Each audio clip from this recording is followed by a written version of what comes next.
In recent times, news headlines have been dominated by reports of conflicts and geopolitical tensions in various parts of the world. Among these events, one of the most impactful was Iran's recent attack against Israel. This episode not only draws attention due to its severity but also raises profound questions about its meaning and implications, especially for those seeking to understand current events in light of biblical prophecies. In this video, we will explore the importance of understanding Iran's attack against Israel from a biblical perspective. More specifically, we will examine the relationship between this contemporary event and the ancient prophecies of Gog and Magog found in the book of Ezekiel, chapters 38 and 39. These millennial prophecies have aroused interest and discussion among theologians for generations, revealing fundamental teachings about humanity's destiny and God's divine purpose for the world. Therefore, I ask you to subscribe to the channel, leave your like, and follow this study. Following the recent confrontation between Iran and Israel, several theologians and scripture scholars have turned their attention to Ezekiel's ancient predictions about Gog and Magog, examining potential relationships between these current events and biblical predictions. Although the connections are not clear or direct, there are scholars who recognize similarities and parallels between the prophetic descriptions and the events we currently observe. The book of Ezekiel presents revelations related to a great offensive coming from the north against Israel, depicting apocalyptic scenarios that integrate eschatological prophecies about the end times. The historical context of the work dates back to the Babylonian exile, a time when many Israelites were taken captive to Babylon.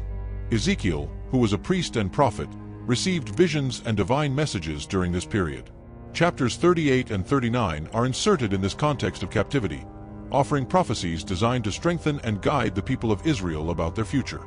In verses 15 and 16 of Ezekiel chapter 38, we find detailed descriptions of the predicted invasion under Gog's command. You will come from your place in the far north, you and many nations with you, all of them riding on horses, a great horde, a mighty army. You will advance against my people Israel like a cloud that covers the land. In days to come, Gog, I will bring you against my land, so that the nations may know me when I am proved holy through you before their eyes. The prediction describes Gog driven by malignant purposes, devising plans to attack a defenseless region inhabited by a people at peace. The scriptures identify Gog as the leader of the land of Magog, prophesied as the one who will rise against Israel. Many experts maintain that Iran could appear as one of the nations forming part of the alliance under Gog's direction, considering its historical hostility toward Israel. Iran, with its aggressive language and support for regional militant groups, represents a constant threat to Israeli security, fueling speculation about its possible role in the final events described in the prophecies. Furthermore, the expansion of Iranian influence in the Middle East and its attempts to expand its area of control can be seen as corresponding to descriptions of a federation of nations organizing under Gog's leadership. Iranian efforts to increase their military and political presence in neighboring territories, combined with their declared intention to confront Israel, recall images of a coalition of hostile nations uniting against the chosen people. In this way, the intensification of tensions and confrontations in the region could be understood as part of the fulfillment of prophecies about final events and the confrontation between the forces of good and evil. However, it is essential to observe that interpretations of Ezekiel's prophecies are complex and subject to various perspectives. Not everyone agrees that current events constitute the fulfillment of the prophecies of Gog and Magog, with scholars who consider these connections as mere speculation or forced interpretations. On the other hand, in verse 2 of chapter 38, we find another fascinating element that amplifies the coincidences with contemporary events. Son of man, set your face against Gog, of the land of Magog, the chief prince of Meshech and Tubal, prophesy against him. The Bible does not provide an exact geographical location for Magog, allowing multiple interpretations and theories among scholars and theologians. Some propose geographical identifications associating Magog with regions such as the Middle East, China, or even Russia.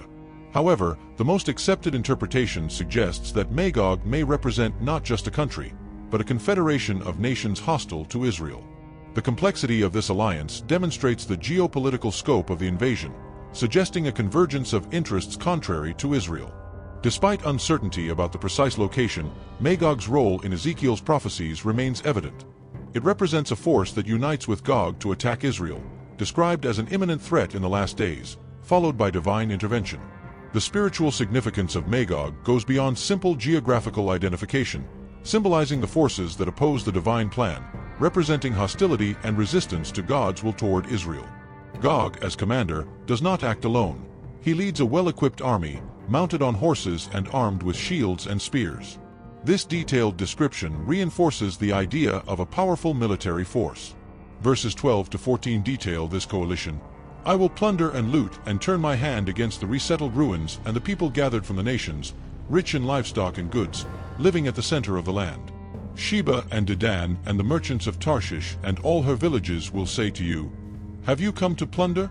Have you gathered your hoards to loot, to carry off silver and gold, to take away livestock and goods, and to seize much plunder? These verses portray a situation where Gog and his coalition, represented by Sheba, Dedan, merchants of Tarshish and others, plan an invasion against a people who inhabit an unprotected land. Gog is described as an aggressive leader who aims to loot and pillage the lands inhabited by this people. Simultaneously, God instructs the prophet to confront Gog, demonstrating that the people of Israel will be safe during the invasion, suggesting that despite Gog's plans, God will protect his people. The interpretation of Gog's identity constitutes a point of theological debate. Some scholars associate Gog with historical leaders or specific nations, while others see Gog symbolically, representing enemy forces in different historical periods. The text suggests that Gog's motivations go beyond the common desire for conquest, having a connotation of direct opposition to Israel, possibly fueled by historical hostilities. The invasion described in Ezekiel is characterized as a storm that will cover the land like a cloud. Despite Israel's apparent vulnerability, divine intervention is promised to protect the nation. Ezekiel's predictions have been the subject of intense debates and interpretations throughout the centuries, especially in the context of the end times. Numerous scholars and theologians seek to relate these apocalyptic events to future occurrences, especially during the period of the Great Tribulation. In the biblical context, tribulation is commonly associated with a 7-year period of intense challenges and divine judgments upon the earth. It is described as a time of unprecedented suffering, where humanity will face great trials before Christ's return and the establishment of God's kingdom on earth. During this period there will be wars, famines, earthquakes, and persecution of Christians, culminating in the Battle of Armageddon. Current geopolitical conflicts mirror, to some extent, this context of turbulence and confrontation. In the contemporary scenario, we observe a series of crises and conflicts in various parts of the world, fueled by ethnic, religious, political, and economic rivalries. Nations compete for natural resources, regional influence, and global power, resulting in civil wars, insurrections, terrorism, and international tensions. Although the concept of tribulation is present in various passages, it is frequently associated with future events involving significant challenges for humanity. In the eschatological context, there is a perspective that suggests Gog's invasion may be intrinsically linked to the events of tribulation, a 7-year period characterized by intense challenges and divine judgments. In this interpretation, some identify Gog as a worldwide scenario triggering a series of events that culminate in tribulation. The role of the Antichrist, a central figure in tribulation events, is also discussed in relation to Ezekiel's prophecy. Some conjecture that the Antichrist may present a solution for the Middle East, establishing a 7-year peace agreement with Israel during tribulation. This, in turn, would allow the Jews to rebuild their temple and live in relative security, creating conditions for a calculated invasion. The possibility of the Antichrist playing a strategic role in conducting the events prophesied by Ezekiel adds a layer of complexity to the interpretation. The connection between Old and New Testament prophecies is frequently explored to understand the complete panorama of the last days. The increase in tensions between nations, armed conflicts, the emergence of authoritarian leaders, and global economic and environmental challenges have led many to reflect on the possibility that we are approaching the fulfillment of apocalyptic prophecies. I want to know your opinion in the comments. Are we close to the return of Jesus Christ? Here it's worth mentioning Ezekiel chapter 37, where we are transported to an extraordinary vision that echoes through the ages. Ezekiel finds himself in a valley full of dry bones, a vivid representation of the desolate condition of the people of Israel during their exile in Babylon. This desolate scenario symbolizes not only physical devastation but also the spiritual loss and despair that had enveloped the Israelites. The vision of dry bones portrays the reality of Babylonian captivity, where the Israelites had lost their land, their temple, and in many cases, their faith. The dispersion among nations and the sense of desolation were palpable. However, in the midst of this desolation, God appears and questions Ezekiel, "Son of man, can these bones live?" This question challenges human logic, pointing to the human impossibility of bringing life to the dead. Ezekiel's response to God's questioning was, "Sovereign Lord, you alone know." Then God instructs Ezekiel to prophesy over the dry bones, a symbolic act that foreshadows divine intervention to bring life back to those who seemed totally lost. Ezekiel's prophetic word is like a call to spiritual and national resurrection of Israel. The divine response to the prophecy is extraordinary. As Ezekiel prophesies, an impressive miracle occurs. The bones begin to come together, tendons and flesh form upon them, and the valley of dry bones experiences a surprising transformation. Tendons, flesh, and skin are restored, but something was still missing. The vital breath, the breath of life, was still lacking. God then instructs Ezekiel to prophesy over the wind, symbolizing the breath of the Holy Spirit that would bring full life to the people. When Ezekiel obeys, the divine breath enters these restored bodies and they rise as a vast living army. This vision has a direct connection to the historical situation of the Israelites in Babylon. They were discouraged, unbelieving, and uprooted. The promise of restoration not only anticipates the physical return to the land of Israel, but points to a profound spiritual renewal. Just as the dry bones were revived, Israel would experience a resurrection as a nation and a spiritual rebirth. The figure of Gog, the prophesied leader of the land of Magog, and the vision of the valley full of dry bones in Ezekiel are connected by a spiritual thread that runs through the scriptures. Both narratives point to eschatological events, revealing divine sovereignty over Israel's future. While Gog represents an external threat that will rise against God's people in the last days, the vision of dry bones highlights the promise of restoration and spiritual resurrection. Just as the bones were restored, Gog will also be defeated. The destruction of Gog and his alliance in the following verses is an epic narrative of divine intervention and manifestation of God's glory. The Bible describes this moment in Ezekiel 38, verses 18 to 23. "This is what will happen in that day. When Gog attacks the land of Israel, my hot anger will be aroused, declares the sovereign Lord. In my zeal and fiery wrath, I declare that at that time there shall be a great earthquake in the land of Israel. The fish in the sea, the birds in the sky, the beasts of the field, every creature that moves along the ground, and all the people on the face of the earth will tremble at my presence. The mountains will be overturned, the cliffs will crumble, and every wall will fall to the ground." These verses present an image of God's judgment upon those who dared to rise against his chosen people. The prophecy describes a series of cataclysmic events, beginning with a great earthquake in the land of Israel. This earthquake is so intense that it affects not only the earth but even natural elements like the fish of the sea and the birds of the sky. It is an incontestable demonstration of God's absolute dominion over creation. God's glory is revealed not only in the magnitude of the earthquake, but in the devastating consequences that follow. Mountains fall, high places crumble, walls collapse. God summons the sword against Gog, casting judgment not only upon the leader but upon every soldier of his coalition. Divine judgment is comprehensive, involving plague, bloodshed, torrential rain, hailstones, fire, and brimstone. Every element of nature becomes an instrument of divine wrath. The objective behind this divine intervention becomes clear. God proclaims that all this is so that the nations may recognize his holiness and power.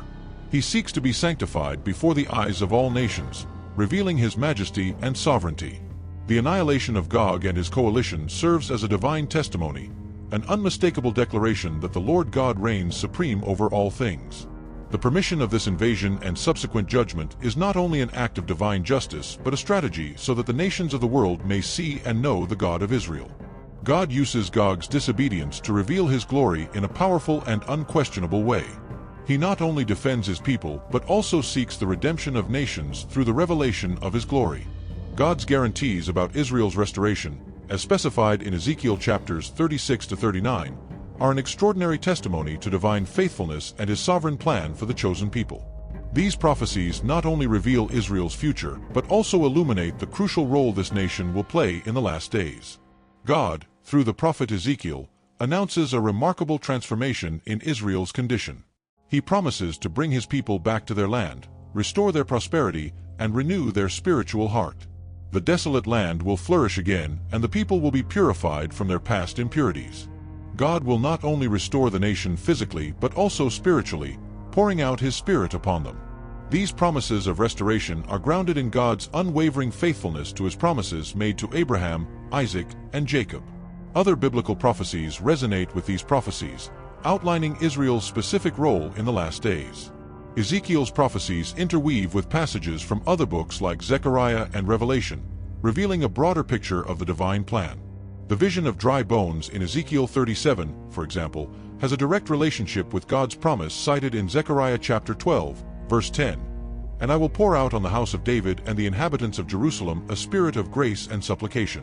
They will look on me, the one they have pierced, and they will mourn for him as one mourns for an only child, and grieve bitterly for him as one grieves for a firstborn son." Both prophecies point to a spiritual awakening and a return to true faith. Furthermore, Ezekiel's promises about Gog's annihilation have notable parallels with the apocalyptic narratives found in the book of Revelation. The final battle between the forces of evil and divine intervention to establish justice resonates in both prophetic traditions. When considering these prophecies together, we perceive that God not only plans Israel's restoration, but also uses it as a catalyst for his glorious manifestation in the last days. The nation of Israel will play a central role in revealing God's power, justice, and mercy to all nations. These promises not only indicate a restored future for Israel, but also point to the final fulfillment of the divine plan in the succession of human history. In total, the Bible mentions 735 predictions about the future.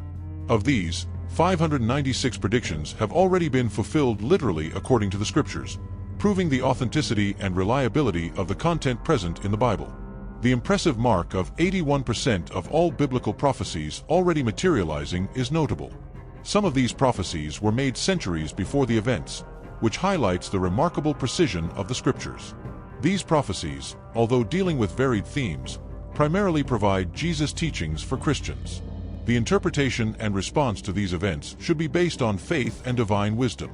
While some may see these events as signs of the end times and prepare spiritually for what is to come, others may understand differently and focus on seeking peace and reconciliation, following the example of Jesus Christ as the Prince of Peace. Regardless of individual interpretation, regardless of whether you believe this war is related to the end times, regardless of whether you believe Iran could be Gog or Magog, it is fundamental that Christians commit to prayer, seeking truth, and loving action amid the complexities of the current world. When facing geopolitical and spiritual challenges, Christians' hope lies in the promise that God is in control and that his redemptive plan will be fulfilled, even in the face of the darkest adversities. If you like this video, I ask you to leave your like, subscribe to the channel, and click on one of these 2 videos that will appear on your screen. I'm sure you'll love it. Hugs and stay with God.